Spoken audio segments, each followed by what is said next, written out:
오늘은 열왕기 하 개관 두 번째 시간으로 우리 열왕기 하에 나오는 왕들에 대해서 좀 살펴보도록 하겠습니다.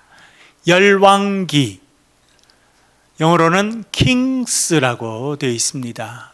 왕들이라는 뜻이고요. 그 이름은 히브리어 구약 성경 물라킴에서 왔습니다. 물라킴은 왕들이라는 의미를 가지고 있습니다.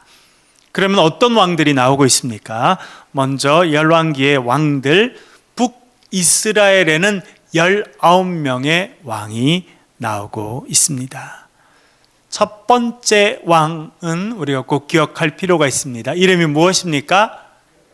여로보암입니다. 여로보암, 그 아들이 이름이 잘못 나왔네요. 예. 아들 이름이 무엇입니까? 여로보암의 아들 이름이 여기 바사라고 나왔네요.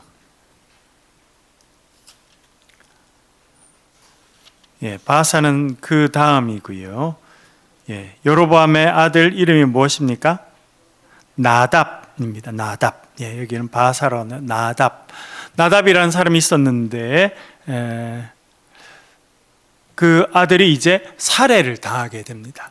여러분, 여기 제가 드린 프린트물에도 보면 또 화면에도 보면 왕조가 나오죠. 첫 번째 여로보암, 두 번째 나답인데요. 나답, 이 두 명만 여로보암 왕조입니다. 왕조라고 하는 것은 이제 소위 말하면 조선시대 때는 어떤 성씨를 가진 사람들이 계속 왕이 됐습니까? 이씨, 그것도 전주 이씨 사람들. 그러니까 전주 이씨 사람들이 아버지 그리고 아들, 손자 이렇게 쭉 이어지면 왕조가 계속 이어지는 것입니다. 고려시대 때는 어떤 사람들이 왕이 됐습니까? 왕씨가 됐습니다. 왕씨. 그렇게 이렇게 성씨가 같은 사람들이, 우리로 따지면 성씨가 같은 사람들이 쭉 이어지는 것이 왕조입니다. 그런데 왕조가 바뀐다라고 하는 것은 어떤 의미입니까? 이제 두 가지 경우입니다. 왕이 되었는데 그 왕이 후사로 이을 사람이 없이 죽을 경우, 혹은 왕이 반역에 의해서 살해되거나 쫓겨나서 더 이상 그의 자녀들이 왕의 자리를 잇지 못하면 왕조가 바뀌는 그런 일이 생겨나게 됩니다. 북이스라엘은 첫 시작이 여로보암입니다. 여로보암의 죄악이 아주 분명하죠. 지난 시간에도 배웠습니다만 여로보암이 지은 가장 큰 죄가 무엇입니까? 뭘 만들었습니까? 금, 송아지, 우상을 만들었습니다. 여러분들 집에는 금, 송아지가 있습니까? 없습니까? 금송아지 집에 만들어 놓은 분은 없죠. 근데 금송아지는 대단히 상징적입니다. 뭘 의미합니까? 하나님보다 더 귀하게 생각하는 것이 우상입니다. 어려움이 생겼을 때 하나님께 가지 않고 내가 먼저 기도하기보다 먼저 찾는 사람, 먼저 더 의지하는 것, 그것이 우상이라는 것입니다. 요즘에는 아이들이 우상이 되지 않나 이런 생각을 합니다. 아이들이 너무 귀한데, 너무 귀하기 때문에 그 아이가 원하는 걸 다, 그러니까 가정의 모든 중심이 그 아이예요. 우리뿐만 아니라 옆에 있는 사람들도 우리 애 중심으로 다 해줘요. 예전에 저희들 어릴 때는 상상하지 못했던 일이죠. 여러분, 그런 말이 있잖아요. 이렇게 옛날에는 시골에 갔다가 학교에 갔다가 이제 동네 오면 막 동네 사람들이 막 모여 있어요. 그리고 누가 떠들고 있어요. 누가 온 걸까요? 약장사 왔잖아요. 약장사. 동네 약장사 오면 사람들이 다 모여요. 그러면 동네 애들이 심심하니까 뭐 하나 이렇게 보면 약장사 뭐라 그래요? 애들은 가라. 애들이 너무 많으니까. 지금은 아이들이 귀한 시대가 됐습니다. 그래서 우리 아이들이 참 선진국에서 태어나서 먹고 싶은 거 다 먹고 너무 잘 지내는 거 좋은데, 잘못하면 아이들이 우상이 돼. 모든 게 아이들 중심이 되는 겁니다.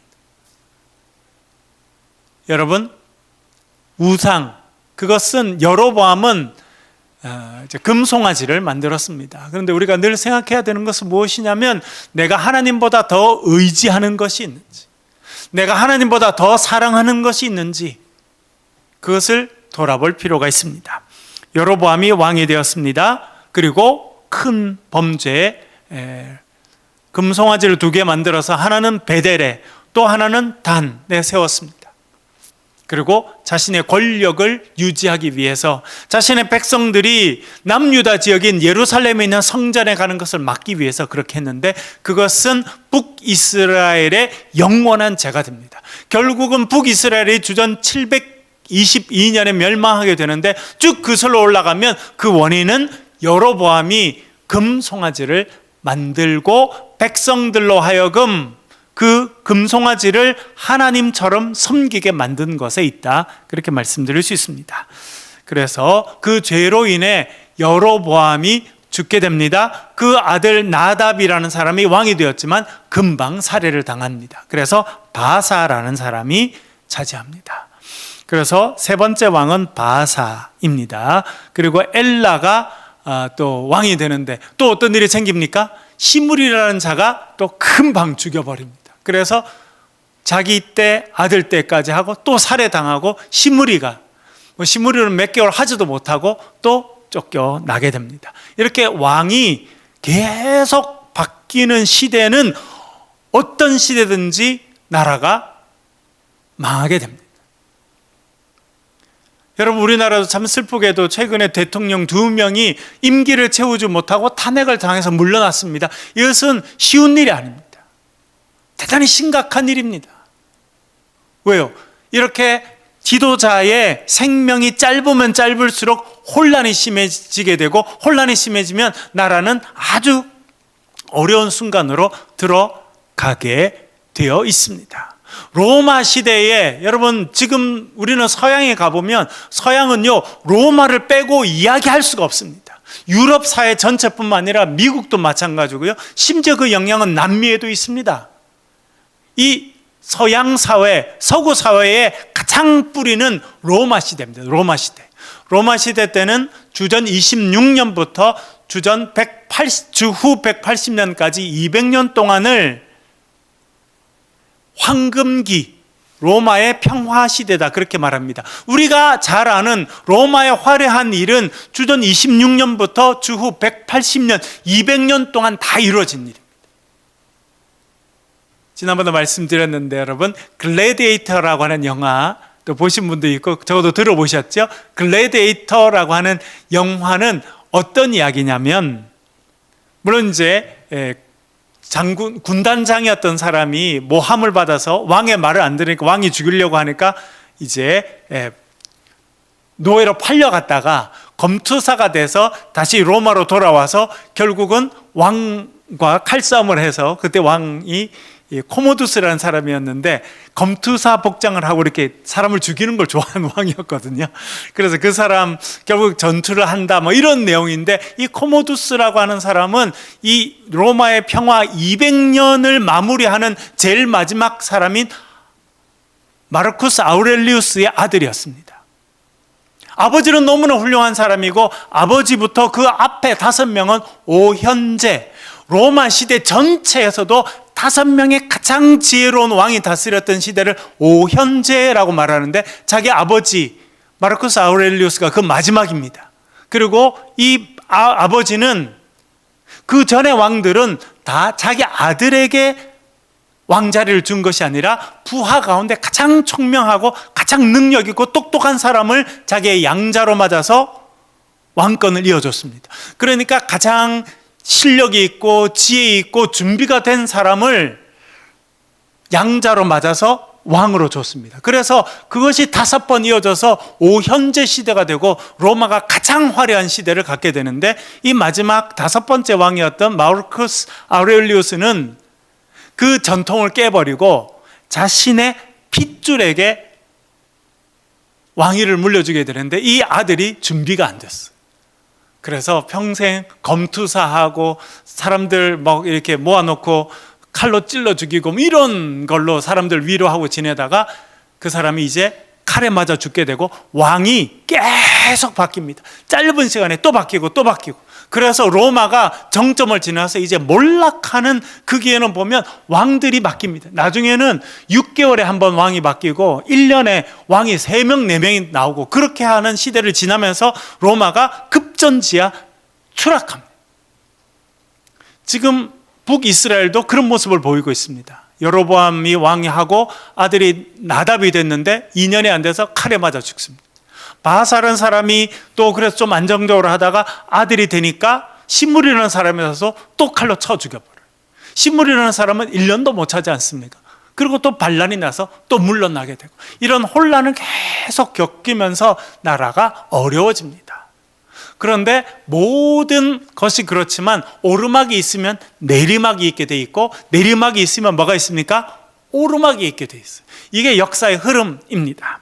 이렇게 시므리라는 사람이 반란을 일으켰지만 짧은 기간 쫓겨나게 되고 이제 누가 등장하냐면 군대 장관 출신인 오므리라고 하는 사람이 왕이 되면서 소위 말하는 오므리 왕조가 이어지게 됩니다.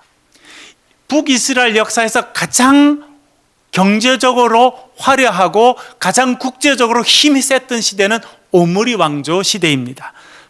6번째 오므리가 나오죠. 화면에 보여드립니다만 이 오므리의 이름 아들이 아합, 그리고 아합의 아들이 아시야, 그리고 여호람의 준말이 호람입니다. 요람입니다. 그래서 요람이나 요람으로 나오는데 요 4명의 왕들이 이어지는 시대를 오므리 왕조라 그렇게 말합니다.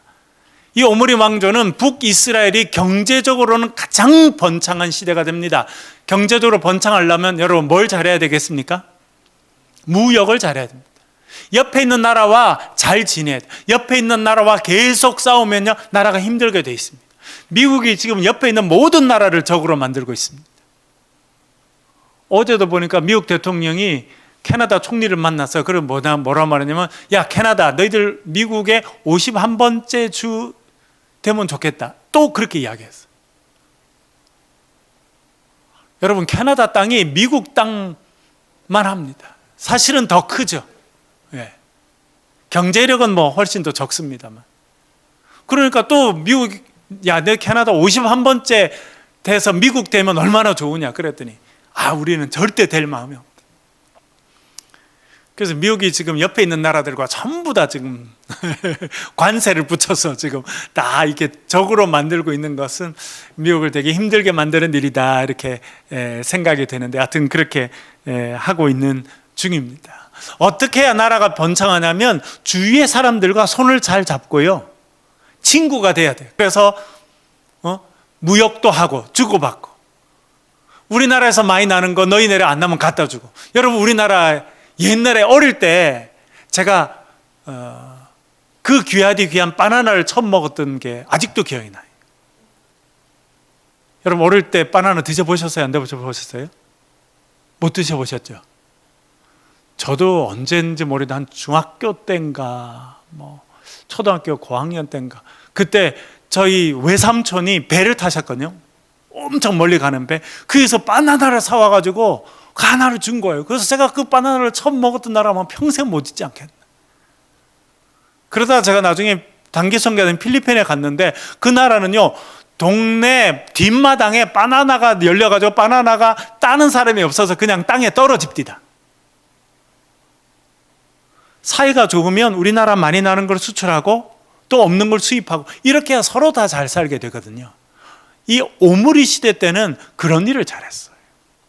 그러면서 옆에 나라들과 동맹 관계를 맺게 됩니다. 그런데 특별히 아합 시대가 되면서는 누구랑 동맹을 맺었냐면 북쪽에 있는 시돈, 두로와 시돈, 여러분 늘 들어보셨죠? 이스라엘 북쪽에 있는 두로와 시돈은 작은 도시 국가였지만 지중해 해변에 있습니다. 그래서 무역을 했어요. 시돈과 두로는 어디까지 무역을 했냐면 이스라엘 북쪽이었는데 이집트 그리고 멀리는 지금의 스페인 지역까지도 무역을 했습니다. 그래서 엄청나게 많은 물자들이 두로와 시돈이라는 곳을 통해서 들어오게 됐습니다. 그래서 이 북이스라엘이 시돈이랑 손을 잡고 두로랑 손을 잡으면서 무역을 하게 됩니다. 그래서 잘 살게 돼요. 그래서 손을 잡는 손을 잡는 가장 좋은 방법은 무엇입니까? 동맹을 하는 가장 좋은 방법은 무엇입니까? 결혼하는 거예요. 다. 그거는 지금도 똑같습니다. 지금 우리나라도 최근에도 뭐 권력과랑 재벌이 이렇게 결혼했다가 최근에 또 이혼하느라 막 몇 조 원씩 또 이혼비를 내라고 또 난리치고 그렇게 했잖아요. 그러니까 다 정략 결혼을 하는 거예요. 지금도 똑같습니다. 이 아합이라는 사람이 시돈 왕이었던 엣바알의 딸을 데리고 옵니다. 이름이 무엇입니까? 이세벨. 이스라엘 역사에서 가장 유명한 악녀 이세벨입니다. 이세벨. 조금 이따가 또 살펴보겠는데요. 그래서 오므리 왕조는 오므리를 지나고 아합을 지나면서 이런 국제 무역을 통해서 엄청난 부를 형성하게 됩니다. 그러나 그런 이방 여인들이 들어오고 외국 문물이 그냥 무방비로 들어오면서 이 신앙이 무너지게 되어 있습니다. 그런데 여러분, 참 놀라운 일은 제가 옆에 주요 인물 써놓았죠. 여러분, 주요 인물 아합과 이세벨이 부부로서는 이스라엘 역사에서 가장 악한 사람들인데, 그때 누가 영적인 지도자로 있습니까? 엘리야. 참, 사람들은 하나님을 버리지만 하나님은 하나님의 백성을 버리지 않으신다는 거예요. 왜? 여러분, 북이스라엘에서 가장 훌륭하고 가장 능력이 있는 두 명의 선지자를 뽑으면 엘리야와 엘리사입니다. 그런데 이 사람들이 언제 활동했다는 겁니까? 이렇게 영적으로 가장 타락하고 가장 엉망인 그때에 하나님께서 엘리야라고 하는 선지자를 보내주시고 엘리사를 보내주셔서 이 권력가들은 자기의 욕심을 추구하느라 백성들을 우상 숭배로 이끌어가고 자기 욕심을 채우는데 바쁘지만, 하나님은요 이스라엘 백성들을 버리지 않으시는 거예요. 이게 참 놀라운 일이다. 제가 이번에 다시 한 번 더 깨닫게 됐어요. 사람은 하나님의 백성이라 할지라도 시대가 바뀌면 하나님을 버리고 우상도 섬기고 자기 마음대로 해요. 그러나 하나님은 신실하신 하나님, 백성들을 버리지 아니하시는 하나님. 그래서 엘리야를 보내주시고 그리고 아합에게도 경고하시게 됩니다. 그렇게 해서 오므리와 아합, 아하시야, 여호람까지 되게 되는데, 아합과 이세벨의 끔찍한 범죄는 하나님께서 심판하시게 됩니다. 심판의 도구로 쓰임받은 사람이 예후이고, 그래서 예후를 중심으로 예후 왕조가 시작됩니다.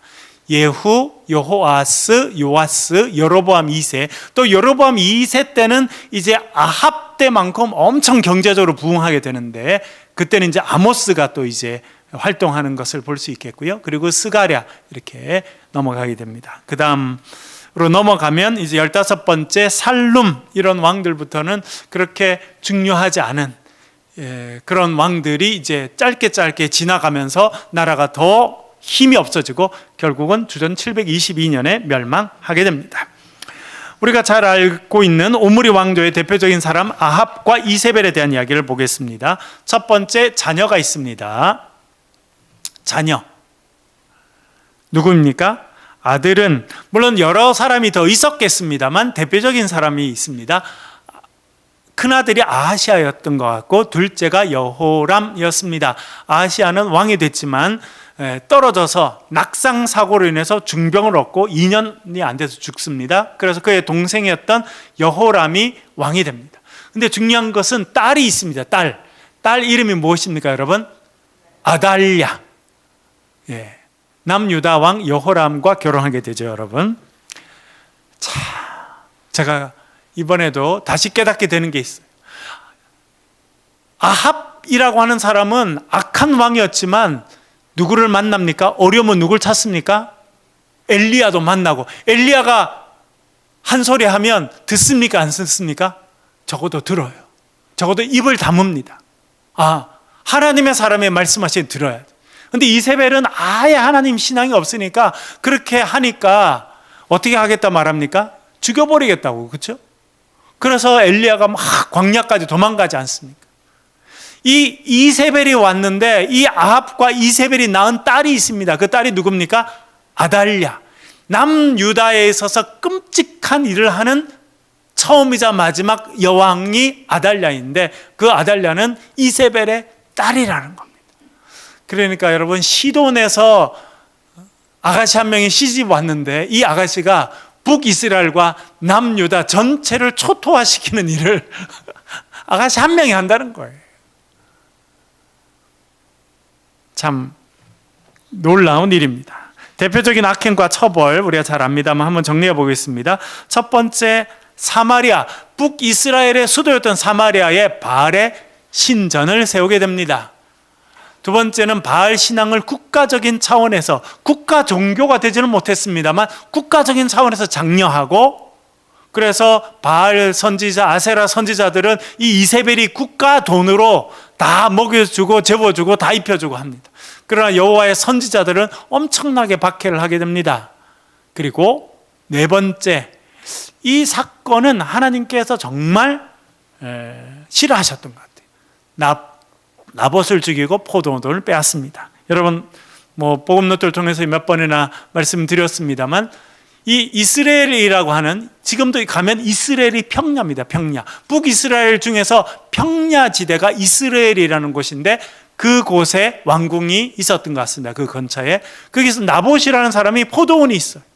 그런데 이 아합이 포도원이 마음에 드니까 포도원을 나한테 넘기라. 나봇이 안 됩니다. 우리 조상들이 저에게 넘겨준 것입니다. 여러분, 이것은 엄청 중요합니다. 구약 시대 때 여호수아가 땅을 12지파에게 다 분배해 주죠. 그 다음에 절대 하지 말아야 될 일이 있는데 그것은 무엇이냐면 조상들이 준 땅을 임의로 딴 지파에게 넘기는 겁니다. 여러분, 룻기를 보십시오. 어떻게 합니까?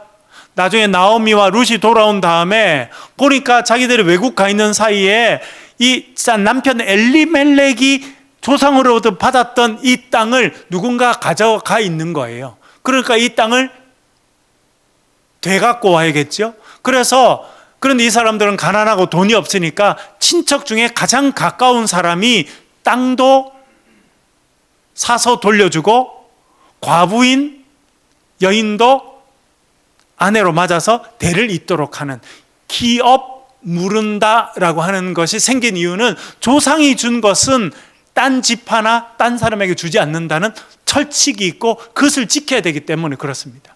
그러니까 아합은 아무리 자기가 왕이지만 이 나봇이라는 사람이 개인 소유이긴 하지만 조상들이 준 거라고 이야기를 하니까 마음을 딱 접습니다. 근데 마음 한편으로는 갖고 싶고 한편으로는 왕이지만 대대로 이어온 그 조상이 내려준 것을 딴 사람에게 함부로 판매하지 않는다는 걸 어기지 못하는 거예요. 그런데 이세벨은 그런 거 아무것도 모르니까 와서 어떻게 합니까? 이 거짓말하는 불량배 2명에게 돈을 주고 그 불량배 2명이 가서 이야기하잖아요. 나봇이 여호와를 저주하고 아합을 저주했다. 그렇게 재판을 열었지만 다 짜고 하는 거죠. 그래서 나봇을 쳐 죽이고, 그 나봇을 쳐 죽였더니 그 피를 누가 핥았다고 말합니까? 나봇의 피를 개가 핥게 되는 것, 이 일이 생깁니다. 그러니까 처참하게 죽인 것도 잘못이지만 그렇게 죽이고는 장사도 제대로 치러지지 않고 그 사람의 인생을 처참하게 만든 겁니다. 그것은 하나님 앞에 너무 큰 잘못이 됩니다. 그래서 열왕기상 21장 23절 24절 읽어보겠습니다.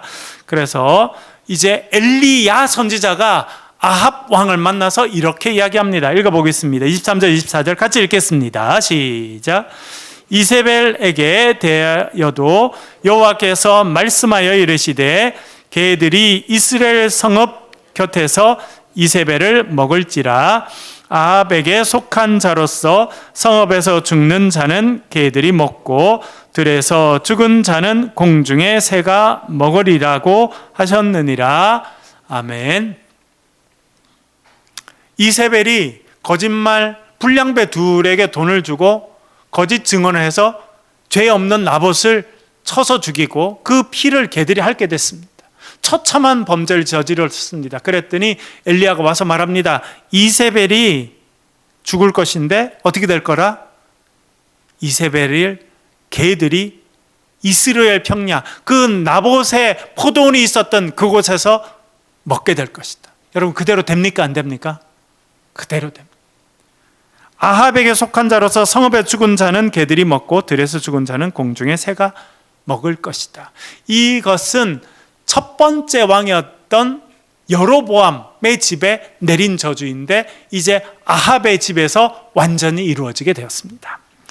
다섯 번째, 아합은 이제 전쟁터에서 죽게 되고 그의 피가 묻었던 병거를 씻었더니 그 씻은 물을 개들이 핥게 됩니다. 결국 아합의 피를 개들이 핥게 된 것이죠. 여섯 번째, 이세벨은 예후가 이제 다가오니까 이세벨이 화장하다가 이렇게 밖으로 보니까 예후가 누가 없느냐, 저 여자, 저 저주받은 여자 던지라. 그래서 성 위에서 떨어져서 그 여인이 피가 이렇게 튀게 되고 결국 개들이 그 시신을 먹어서 두개골과 손과 발만 이렇게 찾게 됐고 그 시신의 일부들은 결국 나봇의 포도원이 있었던 그곳에 썩어서 그 몸이 거름이 됩니다. 참 하나님께서 저주를 하시니까 너무 철저하게, 그렇죠? 자신이 지은 죄를 정말 그대로 다 갚도록 그렇게 만드셨습니다. 일곱 번째 보면 아하시아는 큰아들이었는데 왕이 돼도 2년 안에 병으로 죽게 됐고요. 여호람도 이제 예후에 의해서 살해됩니다. 그리고 예후가 명령하고 이 두 번째 아들이었다고 생각되는 이 여호람의 시체는 어디다 갖다 내던집니까? 나봇의 포도원에 또 갖다 버려요.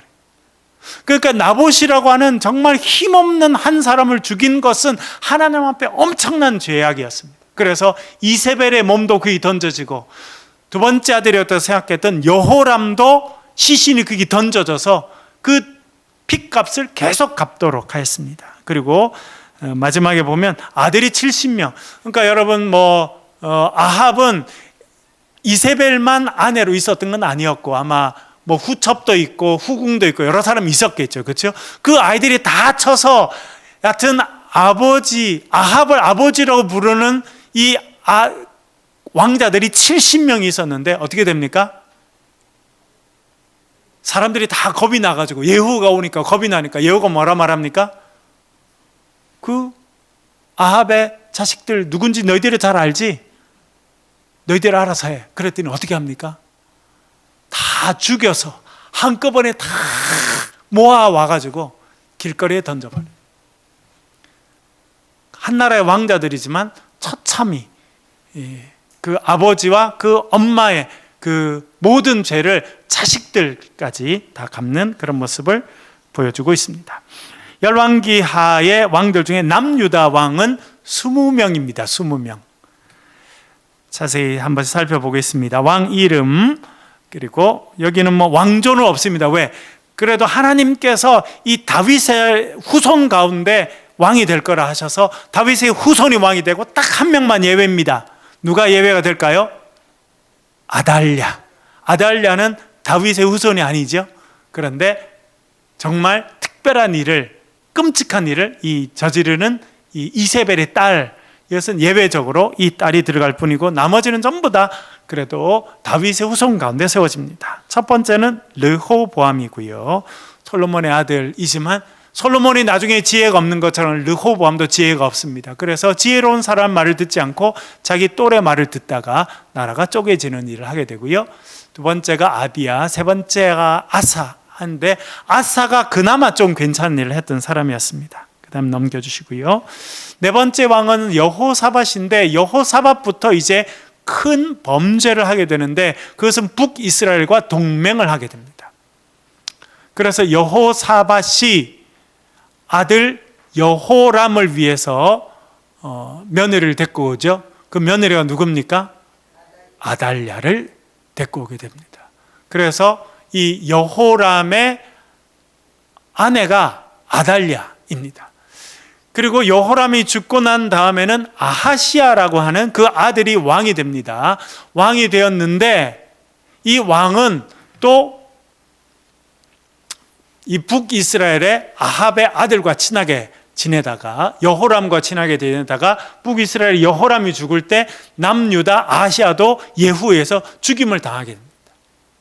그래서 자기 아들 아하시아가 죽임을 당했다라고 하는 소식을 듣게 되고, 그러자 아달랴가 스스로 왕이 됩니다. 이 아달랴는 아까 말씀드린 것처럼 다윗 후손이 아니라 이세벨의 딸인데, 아달랴, 여러분 성경에 보니까 뭐라고 되어 있습니까? 어떻게 했다고요? 그가 아마 그 아들은 아하시아 하나밖에 없었던 것 같은데, 아들 아하시아의 아들들이 여럿이 있었어요. 그러니까 이 아달랴에 있어서는 손주들이었는데 손주들을 싹 죽여버려요. 그리고 왕이 될 가능성이 있었던 사람들까지도 싹 죽여버려요. 우리나라 역사의 조선 말기에 왕이었지만 진짜 힘없는 왕 중에 한 명이 철종이라는 사람이 있거든요. 철종. 그 사람은 강화도령이죠. 강화도에서 나무하고 나무 패서 나무 갖다 팔고 이렇게 겨우 먹던 사람인데, 갑자기 조선시대 왕이 됩니다. 세도 정치가 했던 안동 김씨 사람들이 왕을 이시중에 세워야 되겠는데 가장 힘없고, 그래서 자기들이 마음대로 주무를 수 있는 사람을 찾다 보니까 왕족 중에 아주 힘없는, 그래서 아무 준비가 안 된 그 강화도 도령을 데리고 와서 왕으로 세우거든요. 그래서 철종이 왕이 되는, 아무 일도 못하고 그냥 휘둘리다가 빨리 죽는 그런 왕들이 세계화됩니다. 여러분, 우리나라도 조선시대 말에 보면 힘없는 왕들이 빨리 교체가 됩니다. 그러다가 일본에 우리가 속국이 되는 그런 시세를 겪게 되었는데요. 아달랴, 참 피는 못 속인다. 엄마 이세벨이죠. 이세벨이 잔인한 여자였는데, 아달랴, 여러분 손주가 이쁩니까? 안 이쁩니까? 이뻐요? 안 이뻐요? 여러분, 제가 목회하면서 보니까 우리 어른들이 가장 행복지수가 높아질 때가 있어요. 그때가 언제인 줄 아세요? 첫 손주 태어났을 때예요. 첫 손주 태어났을 때. 젊을 때 애를 낳으면 기쁘기는 한데 막 육아를 해야 되니까 정신이 없잖아요. 그래서 그렇게 아기가 참 좋기는 하지만 뭐 젖 먹여야지, 씻겨야지, 막 뭐 일도 해야지, 뭐 밥도 해야지, 너무 정신이 없어. 그러다가 이제 자식들이 결혼해서 첫 손주를 놓으면 손주들이 그렇게 해요. 그런데 이 아달랴는 어떻게 했다는 겁니까? 자기의 손주들을 다 죽여버려요. 뭐 하려고요? 자기 혼자 왕이 되려고. 참 그 어머니의 그 딸이다, 이렇게 생각이 됩니다. 그런데 여러분, 또 다 그렇지는 않아요. 참 재밌는 거는 이세벨의 딸이 아달랴하고, 이 아달랴는 엄마의 악한 일을 그대로 따라합니다. 그런데 아달랴에게 딸이 있었어요. 딸이 누굽니까? 여호세바라고 하는 여자예요. 여호세바. 얼마나, 그게 자기 엄마도 자기 할머니 따라서 바알 신앙을 지켰을 텐데, 이 아달랴의 딸은 공주고 아달랴 밑에서 성장했지만 여호와 신앙이 좋았어요. 그래서 남편을 만나게 되는데 누구랑 결혼합니까? 여호야다라고 하는 이름의 제사장과 결혼합니다. 그래서 자기 엄마가 눈에 불을 켜고 다윗의 후손들을 싹 다 죽일 때, 이 여호세바는 이것은 하나님 기뻐하시는 일이 아니다, 우리 엄마가 하는 일이 악한 일이다 해서 그 조카 중에 하나를 살려주게 되죠. 그 조카 이름이 무엇입니까? 요아스라고 하는 아이. 성경에 보면 이 요아스가 아마 몇 개월, 1살도 안 된 것 같아요. 아직도 유모의 젖을 먹여야 될 만큼 조그만 아이인데, 그 애 혼자 숨기면 안 되니까 젖을 먹이는 유모와 요아스를 침실에, 공주인 자기 침실에 숨겨뒀다가 조금 있다가는 자기의 남편이 있는 성전에 보내서 성전에서 6년 동안 숨어 살게 합니다. 그러고 보면 참 재밌어요. 그렇죠? 예, 이세벨의 딸은 엄마를 그대로 닮아서 아주 잔인했어요. 그런데 아달랴의 딸은 또 엄마랑 완전히 다르게 하나님을 섬기고 제사장과 결혼하게 되고, 그리고 그런 위기 상황 가운데서 딱 판단해서 한 명은 살려야겠다. 그래야 다윗의 후손이 끊어지지 않으니까. 그래서 여러분, 이 여호세바라고 하는 여성이 용기를 내고 지혜를 내서 하나님께서 다윗에게 약속하신 너의 후손 가운데, 너의 씨 가운데 왕이 끊어지지 않을 것이라는 하나님의 말씀이 결국 현실이 되는 일에 결정적인 역할을 한 사람이 이 여호세바라고 하는 아달랴의 딸입니다. 그래서 이 아달랴 남편인 여호야다가 요시야, 이제 적통이죠. 이렇게 정말 이제 자격을 갖춘 이 요아스를 7살 때 왕으로 이제 세워주게 됩니다. 그리고 아달랴는 이제 죽게 됩니다. 그래서 한번 뒤틀어질 뻔했던 다윗의 후손 가운데 왕이 나는 일은 이제 이 여호세바의 도움으로 그 남편 여호야다의 결단으로 요아스가 왕이 되면서 하나님의 말씀이 계속 이루어집니다. 넘겨주시고요. 그 다음에 보면 9번째는 아마시아, 10번째 우시야, 11번째 요담인데, 이때부터 유명한 선지자가 또 나옵니다. 누가 나옵니까? 이사야 선지자. 그래서 이사야 6장에 보면 뭐라 나옵니까? 그가 부름받았을 때 언제였다고요? 우시야 왕이 죽던 해에. 그가 우시야 왕 마지막 때부터 이제 그 후손들까지 이사야가 역할을 감당하는데요. 요담, 아하스, 그리고 13번째 왕이 히스기야입니다. 히스기야. 여러분, 이스라엘 역사에서 딱 2명이 온전히 하나님을 섬겼다고 평가받습니다. 그 사람이 히스기야 왕이고 16번째 요시야 왕입니다. 근데 여러분, 오른쪽에 보십시오. 그때 어떤 선지자들이 활동했습니까? 히스기야 있을 때는 이사야라고 하는 위대한 선지자가 있었습니다. 요시야 왕 때는 누가 활동하고 있었습니까? 예레미야가 있었다. 이건 그냥 우연이 아닙니다, 여러분. 우연이 아니에요. 왕 혼자 다 할 수 있는 게 아니고, 그런 영적인 훌륭한 지도자가 있어서 그 지도자가 기도하고, 그 영적인 지도자가 정치 지도자에게 바르게 조언을 하고, 또 그 정치 지도자가 그걸 잘 들으니까 그래서 성공하는 거예요. 우리나라 정치 지도자들도 영적인 지도자들을 잘 모셔야 됩니다. 뭐 무당 이런 사람을 해놓고 뭐 어떻게 해야 되는데 그러니까 나라가 어려운 거예요, 여러분. 그렇지 않아요, 여러분? 저는 목회자로서 뭐 전에 전두환 같은 사람은 독재자였죠. 너무너무 그렇게 했지만 그래도 그가 원했던 건 뭐냐면 목사님들한테 기도받고 싶어 했어요. 물론 자기 독재를 좀 덮고 싶어서 그렇게 하기도 했지만, 그래도 무당 찾아가서 어떻게 뭐 해달래 이렇게는 안 했던 것 같아요. 여러분, 우리가 기도 제목이 새로 지도자가 세워지면 그런 지도자들은 정말 바른 영적인 지도자들에게 가서 조언을 구하고, 정말 그렇게 해야 나라가 되는 거예요. 여러분, 제가 이번에 쭉 이걸 정리하다 보니까 아까 말씀드린 것처럼 아합과 이세벨이 있는 그 극한 영적으로 완전히 패망할 것 같은 그런 시대에 하나님은요, 백성들을 사랑하셔서 엘리야를 보내주시고 엘리사를 보내주셔서 그래서 망하지 않도록 그들을 붙잡아 주시고, 또 지금 히스기야와 요시야라고 하는 남유다에 있어서 가장 훌륭한 2명의 왕이 그런 위대한 일들을 할 때는요, 하나님께서 이사야를 보내주시고 예레미야를 보내주시고 그런 영적인 지도자들이 다 역할을 하도록 그렇게 만들어 놓으셨구나, 그런 생각을 하게 됩니다. 그런 면에서는요, 여러분들도 마찬가지. 여러분들도 영적인 위기 오고 삶의 위기가 찾아오고 그럴 때 여러분들이 누구에게 찾아가서 조언을 구하느냐, 너무 중요합니다. 어떤 사람은요, 교회 열심히 다니는데도 저기 무당 찾아가는 사람도 있어요. 우리 교회는 없어요. 근데 딴 교회 생각보다 꽤 있습니다. 그 교회만 다니는 거죠. 뭐 예수 안 믿는 거죠, 그렇죠? 네. 그런 생각을 해보게 됩니다. 히스기야 왕이 있고 그 다음에 므낫세. 참 이해 안 되는 것 중에 하나가 요겁니다. 딱 요 부분. 이스라엘에서 이해가 안 되는 남유다 역사가 이해가 안 되는 게 딱 2가지가 있는데, 하나는 히스기야라고 하는 위대한 왕이 있는데 왕이 죽고 난 다음에 아들이 므낫세입니다. 므낫세. 근데 제가 오른쪽에 뭐라고 적어놨습니까? 최악의 우상숭. 아니, 아버지가 이렇게 훌륭한데 어떻게 아들은 또 이렇게 엉망이 날 수 있는지, 그게 의문입니다.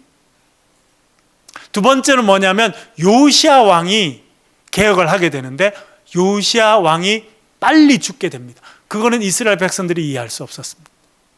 요시야 왕이 너무 빨리 죽어요. 그리고는 급격히 남유다가 무너지게 되었는데요. 그래서 이제 결국 여러분 마지막 장면을 띄워주시면 요시야가 죽고 난 다음에 나라가 급속히 무너집니다. 그래서 여호아스, 요시야의 세 번째 아들이 왕이 됐다가 또 요시야의 차남이 왕이 됐다가 19번째는 그 여호야김의 아들이었던 여호야긴이 잠깐 왕이 됩니다만 결국 물러나게 되고 요시야의 막내 아들, 그러니까 요시야의 아들들이 줄줄이 왕이 되고 손자가 한번 왕이 됐는데 결국 요시야가 빨리 죽음으로 인해서 남유다도 이제 역사의 뒤안길로 사라지는 그런 나라가 되었습니다. 참 그러니까 이스라엘 백성들이 두 가지를 이해 못했던 거예요. 히스기야라고 하는 저 위대한 사람이 있는데 어떻게 그 아들은 그렇게 또 우상을 숭배하고 엉망이 될 수 있었느냐 하는 거. 그 다음에는 요시야라고 하는 사람이 말씀을 발견하고 유월절을 다시 지키고 엄청 제2의 부흥의 시대를 이끌었는데 왜 요시야라는 사람이 관여하지도 말아야 되는, 그 당시 이집트에는 바로 느고라고 하는 왕이 있었는데 이 사람이 팽창 정책을 폈습니다. 그래서 이 이집트에 있던 사람이 쭉 올라가서 지금의 메소포타미아 지역, 이란 이라크 지역에 있는 왕국을 치려고 그랬어요. 그랬더니 요시야 왕이 가운데 막으려고 합니다. 그랬더니 야 요시야 너 나오지 마. 너 니랑 싸울 마음이 없어. 그냥 옆으로 지나가서 저 위에 있는 나라를 칠게. 그랬는데 굳이 또 요시야가 나서서 요시야가 금방 죽게 됩니다. 그걸 이해 못해요 사람들이. 그런데 이 훌륭한 왕이 있었는데 이 사람이 갑자기 죽으니까 나라가 완전히 붕괴돼서 그 아들들 몇 명이 왕을 거치는 동안에 나라는 패망하게 됩니다. 그러니까 여러분 정말 우리가 역사에 귀한 교훈을 얻게 됩니다. 뭐냐면 왕들이 너무 빨리 바뀌면 그 공동체는 빨리 무너질 거라는 걸 딱 알면 됩니다. 그리고 악한 일들은 전염되고 자식대로 이어질 수 있지만 그런 거는 아달랴에게 이어졌죠. 지금 이세벨의 악한 것이 아달랴에게 이어졌습니다. 그런데 여호세바라고 하는 그 딸은요 딱 그걸 끊습니다. 많은 사람들은 부모의 영향을 많이 받죠. 그래서 알코올 중독인 사람은 아버지가 알코올 중독이면 아들이 알코올 중독될 가능성 70% 80% 높아집니다. 아버지가 가정폭력을 늘 행했으면 아들이 그 일을 할 일 70% 80%. 아버지가 아버지 역할 못하고 매일 놀고 뭐 이렇게 지나고 그럼 아들이 그렇게 할 가능성은 70% 80%. 많은 사람들 목회하다 보면 왜 그렇게 지내요? 그러면 아버지가 그렇게 지내서 내 상황이 그래서 뭐 그럴 가능성이 많다는 거예요. 그러나 여러분 또 한편으로 보면 의지와 결단이 중요해요. 믿음이 중요합니다. 내 때에서 나는 이 부정적인 걸 끊어야겠다 결단하는 사람이 있는 거죠. 요세바라고 하는 여성은 그렇게 결단했기 때문에 하나님께서 다윗에게 주셨던 너의 후손을 통해서 왕이 날 거라 하는 그 약속이 이루어지게 되는 것입니다. 넘어가서 요시야 이야기를 잠깐 살펴보고 마무리하겠습니다. 요시야, 다섯 번째 요시야죠. 요시야 왕 히스기야 지나갔어요. 요시야를 보겠습니다. 요시야가 율법책을 발견하게 됩니다. 제사장이 누구입니까? hil기야고 그것을 들고 가서 왕에게 읽어줬던 사람이 사반이라고 하는 서기관입니다. 그리고 대대적인 종교개혁이 이루어져서 이스라엘 역사에서 유월절을 다시 지키는 일이 일어나게 됩니다. 근데 여러분 이것은 참 중요한 것을 우리에게 교훈으로 알려줍니다. 요시야가 개혁을 일으키게 됐는데 종교개혁을 일으키게 됐는데 첫 번째 시작이 뭐라는 겁니까? 율법책의 발견이라는 것. 말씀이 없는 시대는 어두운 시대가 됩니다. 그러나 말씀이 읽혀지고 말씀을 발견하고 말씀의 사람이 생기게 되면 그 시대는요 새로운 부흥의 시대로 갈 수 있다는 것을 우리에게 알려주는 것이 요시야의 사건입니다. 그래서 종교개혁을 대대적으로 하게 되고요, 여로보암이 세웠던 제단, 그것이 너무너무 오래 있었죠. 그것을 결국 다 없애고 신당을 헐고 아세라상을 불사른 사람이 요시야였습니다. 그리고 유월절을 지키지 않았었는데 유월절을 다시 지키게 되고, 그러나 바론 느그에서 너무 빨리 죽임을 당하게 됨으로 인해서 남유다는 이제 멸망의 길에 서게 됩니다. 여기서 보면 요시야가 한 10년, 20년만 더 살았어도 남유다 역사는 완전히 바뀔 수 있었을 것이다 생각되는데, 이 훌륭한 왕이 오래 가지 못해서 결국은 이 왕이 죽고 나라는 급속하게 몰락에 빠지게 돼서 그 아들과 손자가 돌아가면서 이렇게 좀 노력은 했습니다만 결국 바벨론에서 완전히 멸망하고, 그래서 끌려가는, 에스겔도 끌려가고 젊은 사람들 끌려가고, 그래서 주전 586년에 남유다가 역사에서 사라지는 그런 일이 있게 되었다라고 하는 것입니다. 여러분, 열왕기 하를 우리가 계속 더 묵상해 가겠습니다만, 열왕기 하에서 우리가 알려주는 것이 있습니다. 그것은 무엇이냐면 여호와를 온전히 섬기고 여호와 신앙답게 살아가면 하나님께서 살려주신다는 것. 그러나 여호와를 무시하고 여호와를 섬기지 않고 우상에게 나아가면 결국은 심판의 길로 가게 된다는 것을 알려주고 있습니다. 여러분과 여러분의 모든 가정, 그리고 우리 사창조교회가 여호와 하나님만 섬기고 또 여호와 하나님만 바라보는 그런 인생으로 살아가시길 주의 이름으로 간절히 축원합니다.